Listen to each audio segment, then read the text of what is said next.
Top 10 things you need to know about Mary. Alright, that was weird. The first thing we need to know about Our Lady is that she is our mother. Mary, the Mother of God. At the Council of Ephesus in 431 AD, the church battled a heresy. Nestorian, or Nestorius, basically had this idea that the Logos indwelt the person of Jesus, making Christ a God-bearing man rather than the God-man.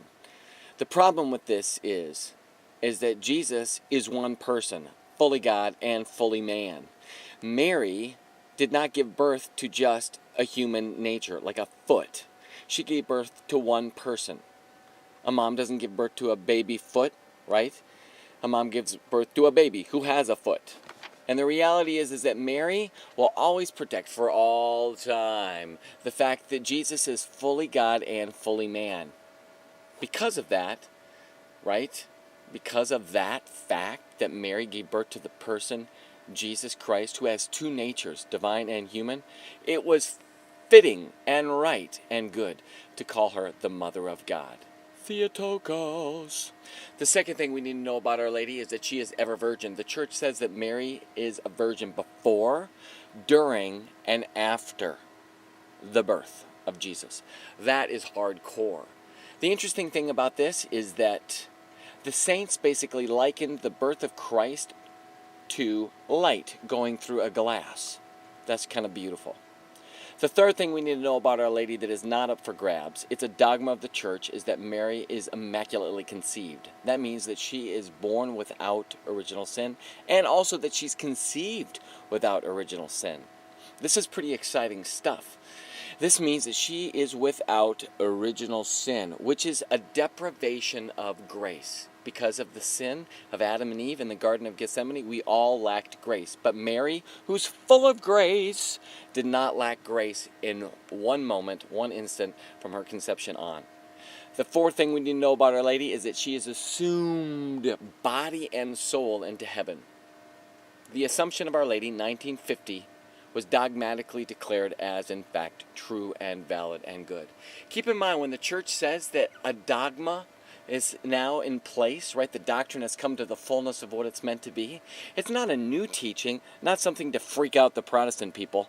No, in fact, it is for us part of that deposit of faith. It's just unfolded organically over time. The fifth thing that we need to know about Mary is that she is praying for you. It says in Lumen Gentium chapter 8 that she's our mediatrix. In other words, she is basically standing there on behalf of us all of the time, praying, interceding, there with her maternal heart, taking us to Jesus. The sixth thing we need to know, also in Lumen Gentium chapter 8, is that Mary's our advocate. She fights for us. Those of us who can't fight for ourselves very well, good news. We have Mary as our mother fighting for us. The seventh thing that we need to do and remember about Our Lady, knowing it, embracing it, is we need to try to love her like Jesus loved Mary. Jesus was, after all, the perfect son. He obeyed the commandment to obey mother and father wonderfully well, right? Without error. You and I were a little bit dysfunctional. We need to be reminded that Mary is our mother. So as a result of that, let's honor her. What number am I on? The eighth thing that we need to know about Our Lady is that she will never give up on us.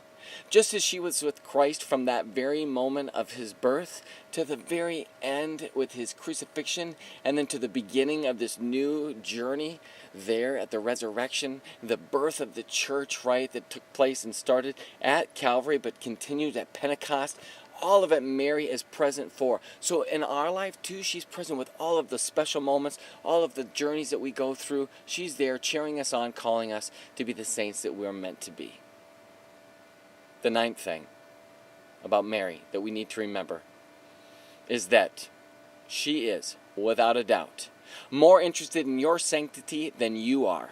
She wants you to be a saint, so she's going to call and remind you all the time, son, daughter, you need to get yourself to confession. You need to get yourself to receive Jesus in the Eucharist.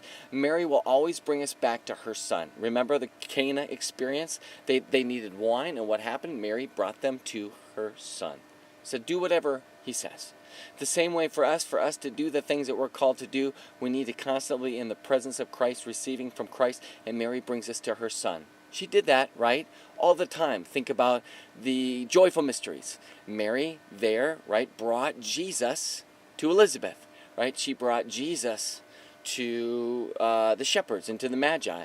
She brought Jesus to Simeon and Anna there at the temple. And she brings Jesus, right, ultimately to, as with Jesus there at the cross, so that we all can receive the redemptive love of our Lord. The 10th thing you need to know about Mary is that she knows your name. That's a good thing. She is there for you. I just kind of wonder, have you been leaning on her? Have you been depending on her? Have you keep going back to her?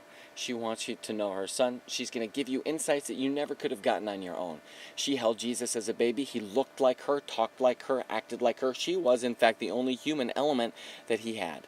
So, where are you at with Our Lady? Do you know her? Are you loving her like Jesus? Are you growing in your walk with her? If you are, that's a good thing. That means that you are going to be the saint you're called to be. Blessings.